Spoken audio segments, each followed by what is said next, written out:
Good afternoon. Got a few topics to cover this afternoon. Hoping I can get through all of them in a decent amount of time. I'd like to start off by adding a disclaimer because I'm learning very quickly that unfortunately not all of us have common sense and logic. There's a lot of sadly stupid people around. The opinions I share are my opinions and my thoughts. My analysis of news or any other topic is based on limited research that I've done. I'm not a professional researcher. I do not have a doctorate. I have not written a thesis on any of the topics I speak about. I've read some stuff, spoken to some people, and I've analyzed and used logic and my brain to analyze certain situations. So if you have superior information, please feel free to add it. If you feel I've made a mistake, please feel free to correct me.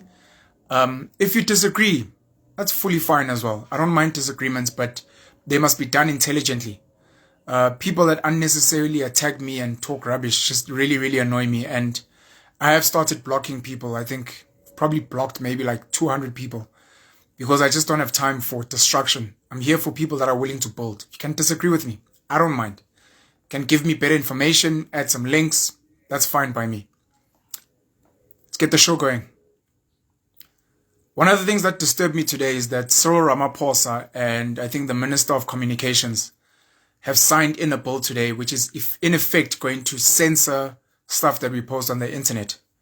Yes, it was raised for good intentions, child pornography, violence, other pornography things, hate speech on the internet, a lot of things that shouldn't be there.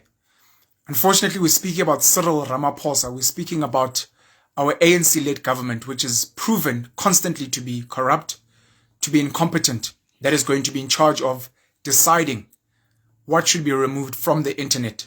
It's a very scary time for us as a nation, I believe. We saw with the COVID pandemic, with the lockdown, Cyril Ramaphosa never took questions, even from journalists. There were a lot of questions that we have. There were a lot of things we wanted to know, and we were never really given a chance to get answers to that. It seems like he wants to centralize security and intelligence to his office, which in effect is going to mean that he's going to have all the power.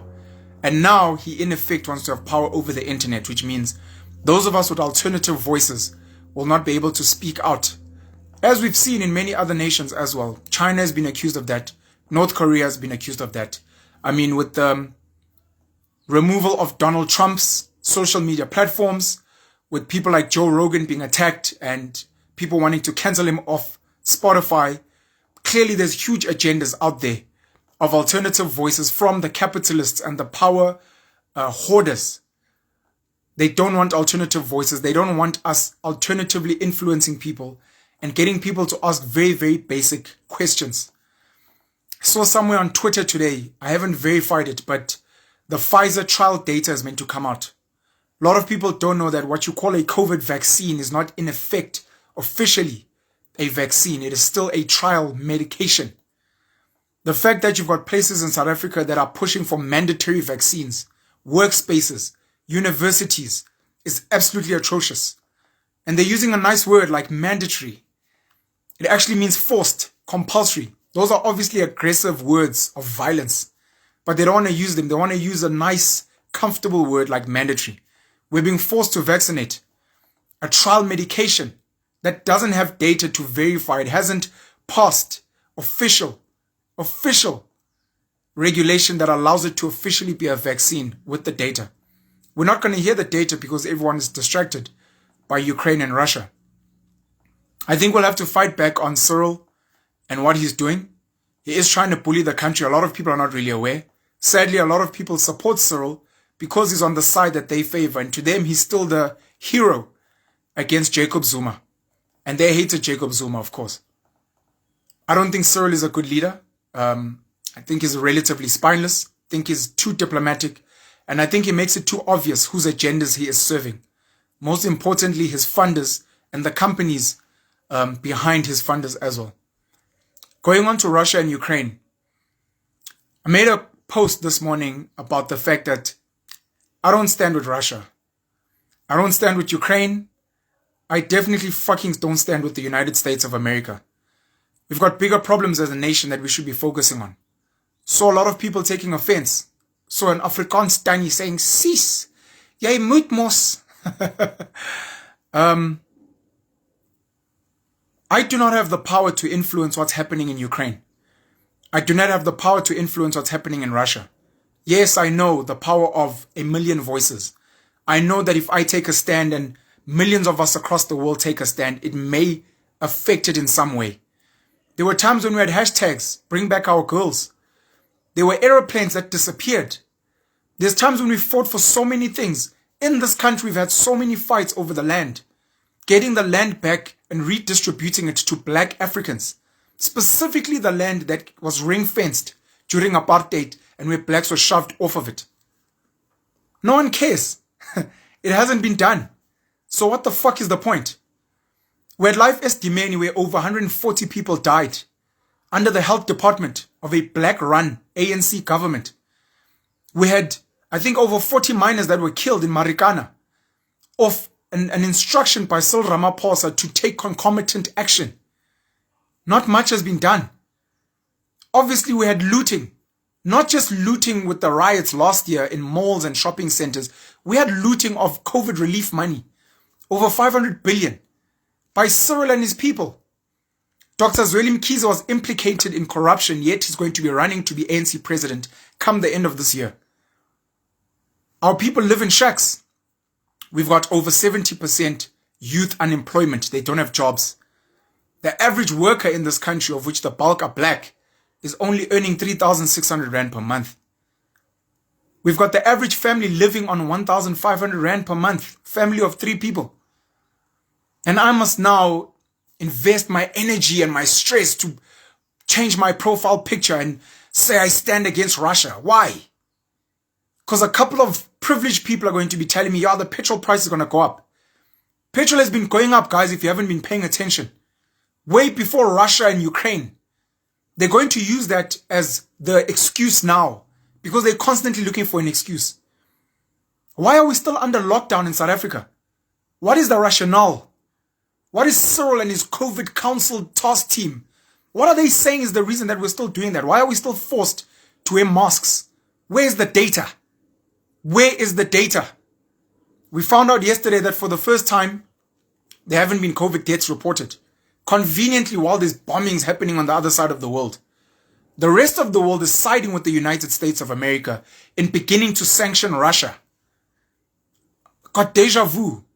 When did it happen that a country was sanctioned for doing what was best for their people? Zimbabwe. Zimbabwe was sanctioned when Robert Mugabe decided that Zimbabwean people deserve to get their land back and he shafted white people off the farms. Mnangagwa now obviously has asked the white farmers back because Zimbabweans unfortunately have not accelerated teaching their people how to farm, how to develop property, how to get into the mainstream economy. The same thing will happen here, of course, if we chase away white people and the Asians. Our economy will tank.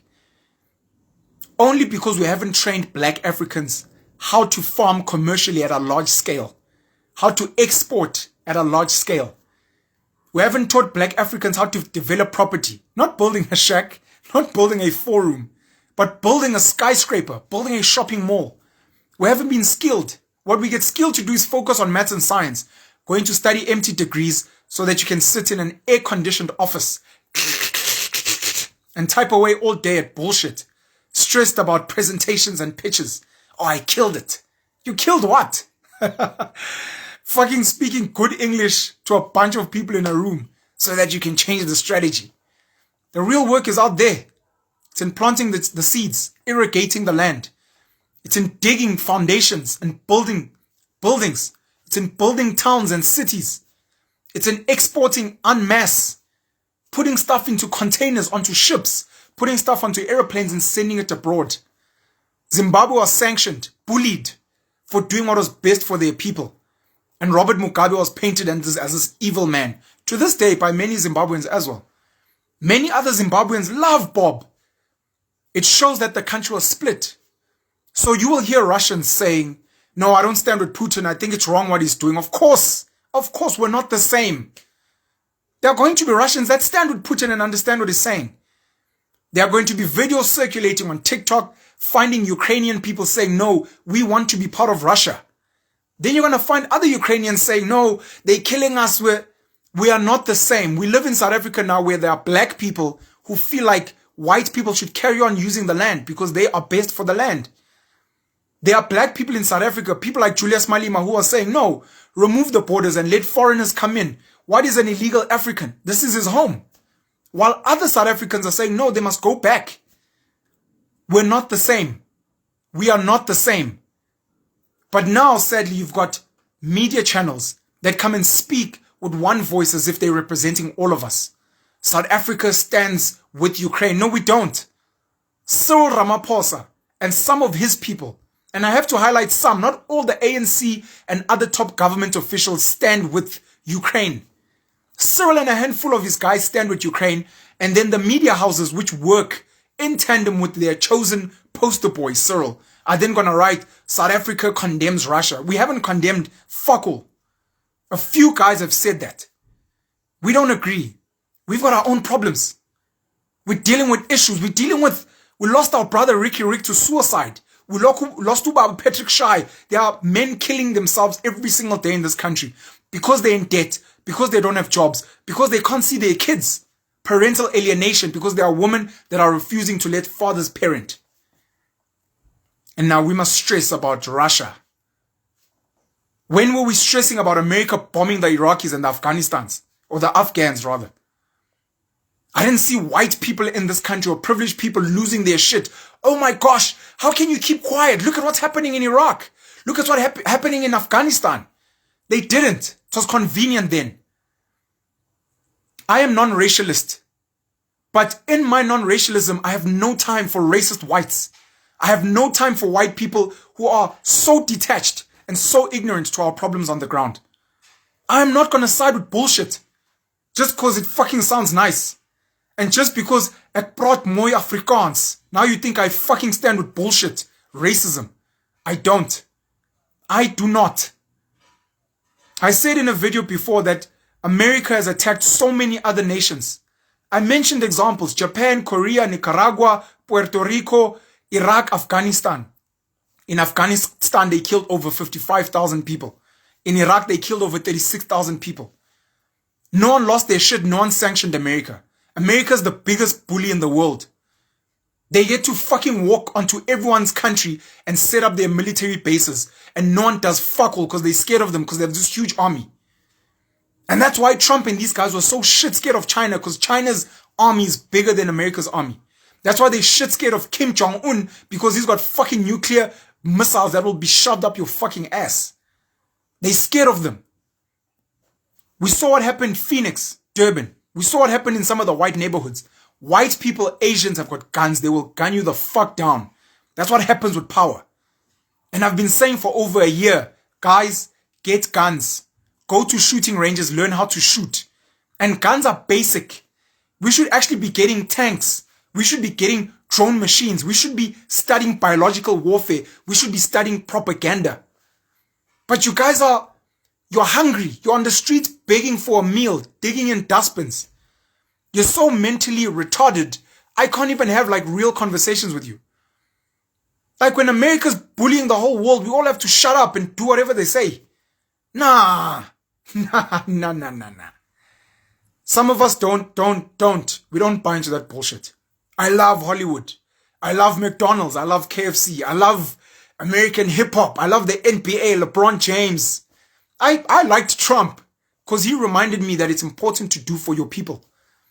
But it doesn't mean I'm going to agree with their bullshit just because it suits their agendas. It suits their American companies in Ukraine. It suits the fact that they don't want Russia to become strong like China, like North Korea. We need to think deeper. I know it's hard. I used to take this for granted. I've run the Comrades Marathon and finished it. I ran the Two Oceans Marathon in Cape Town and finished it. The Comrades was 89 kilometers. The Two Oceans was 56 kilometers. I am able to do that. The next person can't run 5 kilometers. So I need to understand that we don't have the same fitness level. We're not of the same fitness. Similarly, we're not of the same mental capacity. I'm not saying I'm the smartest guy in the world, but I know I'm relatively intelligent. But the bulk of the masses are relatively dumb. So it's tough to actually expect them to think.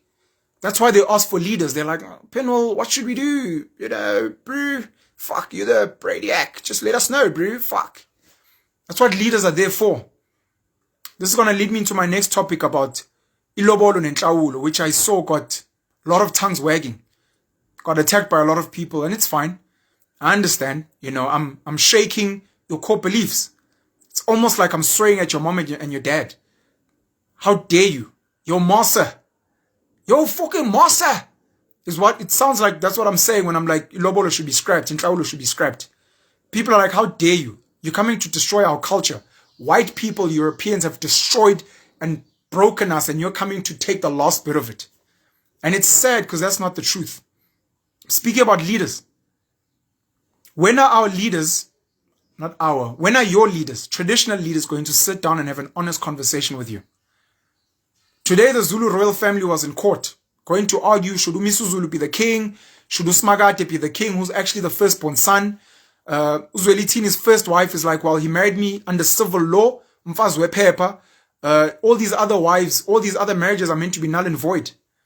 I'm not surprised the judge suspended that. No judge was going to agree with that because obviously it's the Zulu nation and there's so many people involved. You're not going to get a fair trial. What blew my mind is you're a Zulu kingdom. You've got traditional courts. Why is this going to Western courts under Roman Dutch law when you've got your own courts? Why don't you fight it out? Misuzulu no Smagate, put them in a fucking thing and let them fight it out, and whoever wins, let them fucking take the crown. No, but we civilized now. There's no civilization. People are still killing each other. People are killing each other. KwaZulu. People kill each other over taxi routes, political positions. People kill each other over drugs, over business interests, over tenders. Get out of here, man. We're seeing now Russia's trying to kill people over Ukraine. We've seen Americans kill people. It's whatever, man. I had a conversation with the group of Touch Rugby guys this morning, and I was saying it would be really nice to jump on a Spaces on Twitter and have these detailed conversations on when are we going to unpack tradition, culture, customs, Africanness, African spirituality. The traditional leaders, unfortunately, today have been distracted because they get paid through tax. Uzwelithini, before he passed away, was getting, I think, 70 million rand a year allowance. On top of the fact that his palaces were maintained by the government. His chiefs were paid by the government. And on top of that, he was earning 118 million rand rental income from Ingonyama Trust. That guy's obviously not focused on the poorest of the poor. I've said before, how can you call yourself a king when on your land your people are poor? Your people have to leave KwaZulu and go to Johannesburg, go to Durban, which is not on your land, go elsewhere to go and beg for jobs because in their kingdom there are no jobs. We're seeing people from Eswatini coming here and leaving Umswat because they're begging. People from the kingdom of Lesotho coming to beg here. What kind of a king are you that hasn't built Zulu schools? That relies on government to build the schools and build the roads and build the clinics. And you pride yourself and you beat your chest. High unemployment, rampant HIV AIDS and KZN. But you want to beat your chest. Over 70% unemployment, 3.6 per month for working people. And then we expect black men to pay iNhlawulo of 5,000, 10,000. And we expect those black men to pay iLobolo, 15, 30, 100,000. And you guys call that culture and you have no shame in saying that. Your brain at no point actually stops and says, hey. But Lumchida has no money. He's got no money. You've got no scum that you can't even just think logically. Your people don't have land. And because they don't have land, they obviously can't farm. They can't grow crops. They can't breed goats and cows, as was done before. So when you ask them to bring these resources that they don't have, you're disrespecting them. And as a traditional leader, how dare you? How dare you expect people to be like, man, zobona inkosi lethani inkomo. Babu wethu siyithole phi inkomo? Awukazi usitholele umhlaba wethu. Asikaze siuthole umhlaba wethu.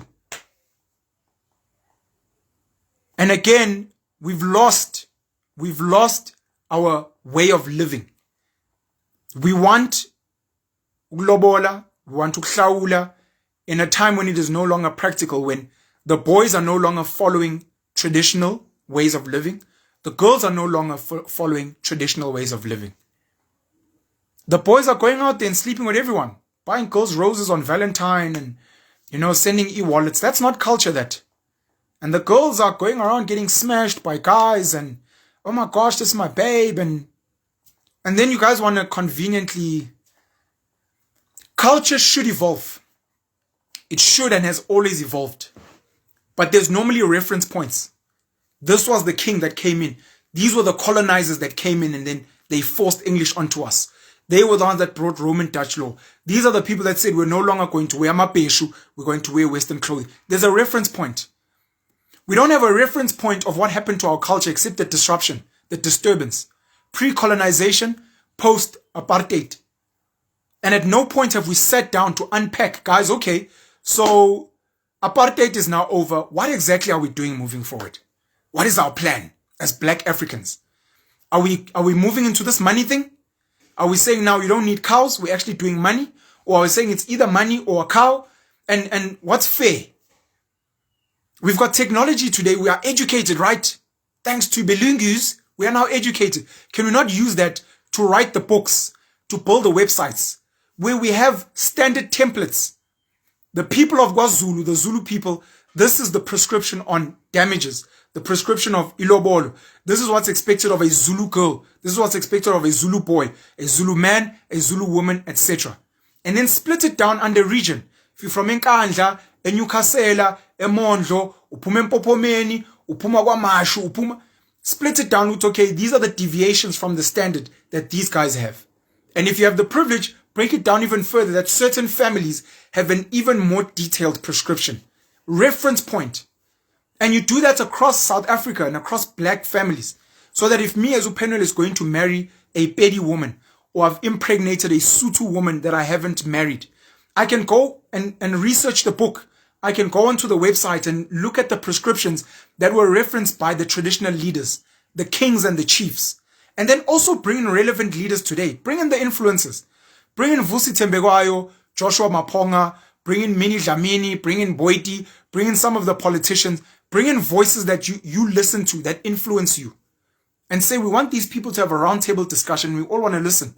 Yindaba sikhokha iLobolo Nkosi yami, sicela usichazele.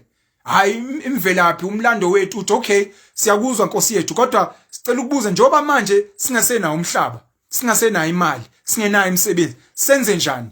Ngoba sisafuna ukwakha ubuhlobo. Sisafuna ukuthuthuka siyizwe labantu abamnyama. Senze njani Nkosi yami? Ngembono yami ngicabanga ukuthi senze kanje. This is what's practical, and we can evolve culture. And at some point, I'm at the 2000, and the kids in the future can always refer back, like people refer to a Bible, or to a constitution, or to history books, or to here's the documentation. These were the dates, these were the amendments, just like the law. This is where culture, this is where they switched off iLobolo. This is where they amended iNhlawulo to say, no, it is no longer money. Now it is the boy going to the girl's house and visiting there for a week and doing the chores as a way of apologizing and paying back for what he has done wrong. Let's be practical. And because your leaders are not doing their duty of leading you, of being practical, of making sure that you win, that's why people like myself, I am not of royal blood, I am not a political leader, I'm not a big celebrity. I am thankful of the internet and this platform that my voice can now try and sculpt society. I am putting my hand up and saying, I will lead. Because I look around me and I don't see leaders. Nelson Mandela put his hand up. Ushaka Zulu put his hand up. Adolf Hitler put his hand up. Vladimir Putin put his hand up. Joe Biden. We can talk about being born a leader because you came out of the balls of Zwelithini. Just weak. Leadership, freedom, power, domination is taken. It's not given. You try and speak your way, work your way through merit to build something, failing which you take it to whatever authorities are out there, failing which you go and you fight. Violence is the ultimate language of power. It is the first and the ultimate. In Burkina Faso, they had a coup. The military overthrew the government, got rid of the president. They had a national conference recently, and they've agreed that they would let the military run the country for the next 3 years while they have a transition into a new government. They are not happy. Back when Vladimir's mate was in charge of Russia, I think his name is Viktor, when he was in charge, the Ukrainian people weren't happy with him. They overthrew his government. And they put in Volodymyr now, Zelensky, as the president. They're like, we're not happy. Russia, Putin, they don't like Volodymyr, so they want to get rid of him. Violence. America, they never turned the other cheek when the Twin Towers were bombed. No, we are a Christian nation. We will forgive. We will turn the other cheek. Nah, dog. Nah. They were like, fuck the other cheek. We're going to bomb the shit out of these motherfuckers. Leadership, power, freedom is taken. You can't beg your way to freedom and power. Black South Africans in this country think they can beg their way. They can earn social grants their way up to power. You will never gain respect from the dominant by begging. Constantly begging for jobs. Your own family cannot create jobs. You're wearing some Italian person's name on your body, and you wonder why you're struggling with identity. You want to come scream at me, Benwell, we're losing our culture. How dare you? It's people like you. You're speaking to me in English. You're dressed in European clothing. You go around flossing that, I've got a master's degree. You work for some big white company. You've gone and slept with all the girls. I think you're the big dog of the day, right? Hey, big homie. And you want to come and tell me, because I'm saying, let's scrap iLobolo because it's oppressing our people, that I'm the one that's destroying your culture. When you're the one that has lost it. And now conveniently when it suits you, we don't want to lose our culture. How dare you? But again, like I said, you've got a small brain, and I'm meant to be debating and discussing these things with your traditional leaders, with your political leaders. We have to evolve, but we need to do it in a way that makes sense to us. The law that we have today was not discussed with us. Africans were never consulted. Umcebo Dlamini has got a great video where he speaks about this at Wits, where he studied law. Black Africans were never consulted on what we deem to be the law. The law was forced on us. Black people have never been asked, what do you actually think reconciliation would be? What do you think should happen with the land? We were never consulted. Some of your board leaders that were bought by the Oppenheimers, some of these board leaders, they sat with them in nice cushy homes with aircon, sipping teas or tabombegi, and had chats. Oh, what do you think? Look, when I look at the outcome of that fat laughs. I remember during Codesa, Cyril Ramaphosa and Ruth Meyer, in the heat of negotiations, went fishing. They went fishing so that, they can geesbou. They can have like a team building. Let's get to know each other, bro. Those guys then had to make decisions on your behalf while you're in a shack, while you're in a hut, about what's best for you. And the best they could come up with is to turn you guys into beggars. No, let's give them grants and free houses and let's make them dependent on us. And now they're turning it up. Social relief grant. I won't be surprised if next year they come up with universal basic income, where they say, no, everyone who's unemployed is going to get 1,000 rand. And everyone's going to celebrate. Whoa, come on. But you don't realize that they've just taken your power away from you. Because now they're saying, wait and papa to him. Yes, Baba ANC. Yes, Baba government. Please food. Please food. Please house. Please. No dignity. At any given time, they can threaten you. Hey, you won't get a house. Hey, vote ANC. Hey, but then you panic. We need to have a conversation about some of these things. And if your leaders are not doing it, let us lead ourselves. I chose to unplug. I was raised Zulu, proudly. But when I looked at some of the prescriptions, because just like Christianity, where I looked at the prescriptions, I was like, I don't like all of these things. And I thought I was going to challenge them. I'm going to challenge, why do we Zulus have to do this? Why do we have to do it? I don't agree with this. And I realized, but I'm not a king. And I sat with one of the king's advisors and I asked, what would it take for me to overthrow the king? Do I need to call a war? Can we have an arm wrestling competition? Or we have a dance-off? Or are there other smart ways? If I'm not his son, how do I challenge Umisu Zulu, mano a mano? How do I challenge Harry and William for the throne of the British kingdom? I'd like to stand there. I think my brother and I, me and Penson, I think we could challenge Harry and William to the throne. Why can't I? Because I wasn't born of Charles and Diana. Because I'm not Umisuzulu, Smagate. We can't. I'd like to challenge them. And we had a very heated conversation. I learned a lot. I came up with some ideas. It's not really important for now. But one of my ideas was to build a Zulu Facebook, where I said, if I can collect all the data for Zulu people, I will have the power like Mark Zuckerberg. If anyone wants to know about the Zulu kingdom, they'll come to me as the owner of Zulu data. All the Zulu music would be on that platform, all the Zulu clothing, all the customs, everything. And at any given time, because it's my platform, I can then push propaganda. And on this Zulu Facebook, I will start saying, Lobolo's no longer making sense. And everyone on the platform will begin buying into it. Because I own the propaganda, I own the minds. I did the same Christianity. I went and I've argued with pastors and I'm like, but what does God have to say about a 6-month-old being raped? What does God have to say about my ancestors who didn't know about Jesus? Do they go to hell? Had debates. And eventually I realized, you know what? Let it go. Just let it go. And what I decided to do is I decided to build my own thing. I realized that I can go and argue and get tired and bash or I can build my own thing with my own principles, my own views, mine. They're mine. They're not yours. They're mine.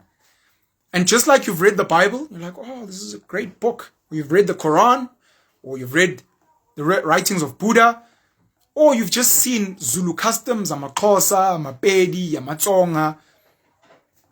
What makes sense to you? Like, I think Penol is my leader. Just like the people of the day chose to follow Ushaga.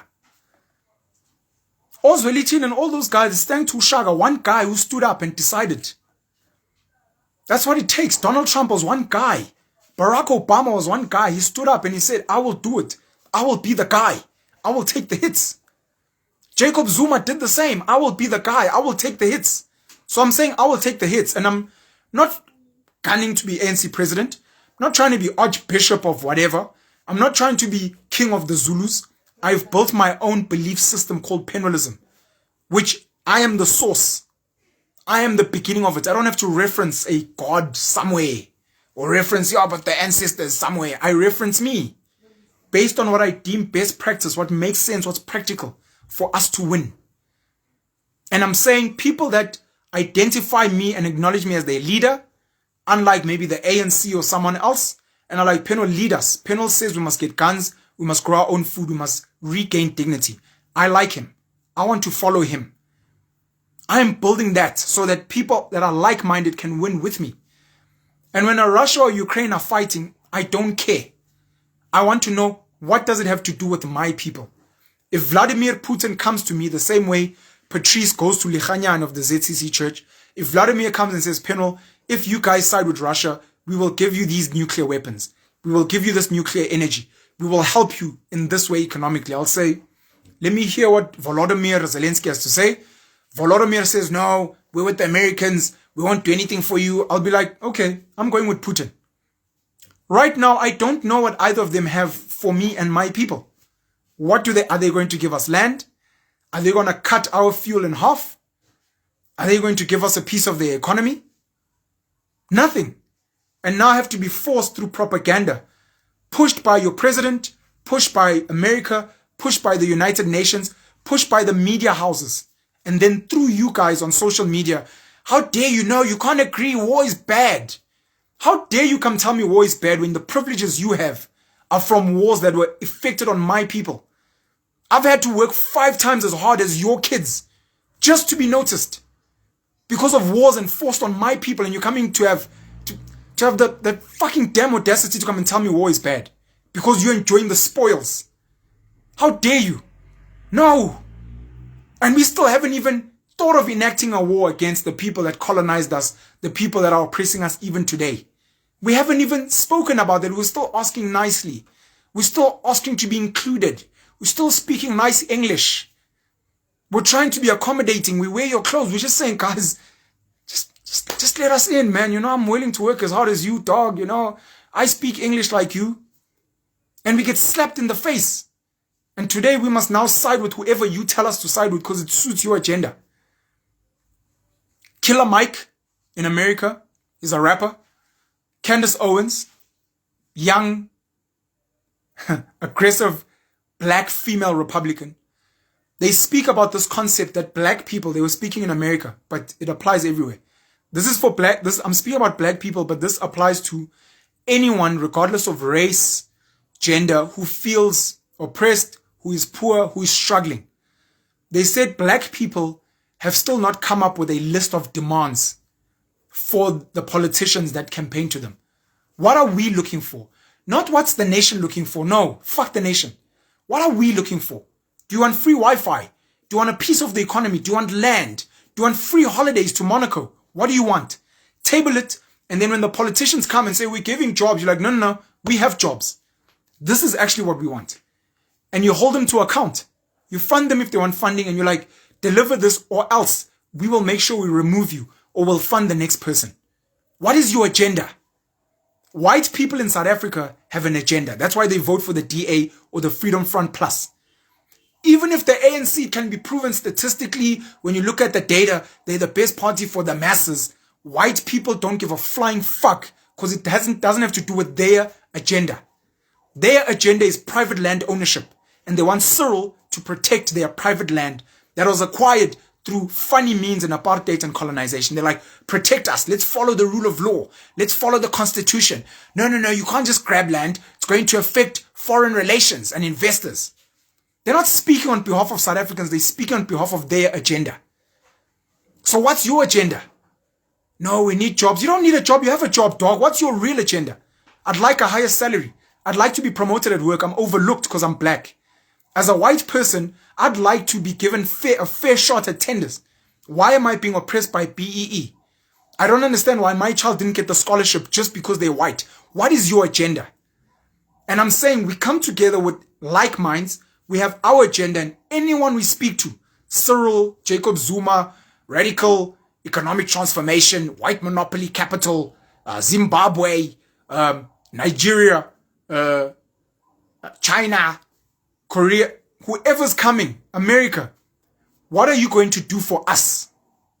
What are you going to do for us? Because we have a list of things that we'd like. We'd like weapons. We'd like a piece of your economy. We'd like you to help us build our economy. We'd like to win. The Jews do that very well with the Board of Deputies in South Africa. The Muslim Council does it very well here. What's your agenda? While everyone's sucking you to come in whatever. Your kings and your chiefs are not going to rescue you. We always keep saying, black man, you're on your own. Robert Sobukwe, Bantu Stephen Biko. Black man, you're on your own. Find better leaders. Find people that speak to your heart and to your soul, who are saying the things that are going to take you forward. Yes, I'm just talking on a phone here. Just like Adolf Hitler was just talking on a stage. Words have power. Language has power. When I speak, I hear of people starting vegetable gardens and they send me pictures. Penwell, it's thanks to you. Penwell, what have you done? I've influenced people to grow their own food. Penwell, what have you done? I've influenced females to go and get guns so that in future, if some rubbish fucking man is trying to rape her, she will shoot his fucking balls off. Penwell, what have you done? I've told people to go and read these books. I've told people to go and start their own enterprises. I'm effecting change in the small little influence that I have. Tiny, minuscule. Because I want us to win and I want us to be better. This video's gone on for too long. I wanted to cover some of those points. Hope that you guys are having a great day. I look forward to engaging with you guys some more. Jump on my YouTube channel and subscribe. God Penwell. I just started getting paid last month. Very thankful for everyone who's supporting me. Post ads on my stories on Facebook, Instagram, WhatsApp. I'm trying to monetize in various ways so that I don't have to beg you guys for donations. So that I can take the money you give me and I can use it for some of my projects so I can travel. So that if we need seeds, if at some point we need guns, if we need to travel to China to go and set up a factory or to import, the funds are going to be there. So we can win. If you don't have money, I've said before, let's barter. Let's trade information. Give me food. Give me some opportunities. If you're receiving value from me, give some value back. Don't just leech. You're so used to leeching because you become beggars, because you feel like the government gives you everything. That everything is off the blood and sweat and toil of other people that are working. It's not free. There's no such thing as free. Economics 101. There ain't no such thing as a free lunch. Someone is paying for that. Paying you all the black pen. Cheers.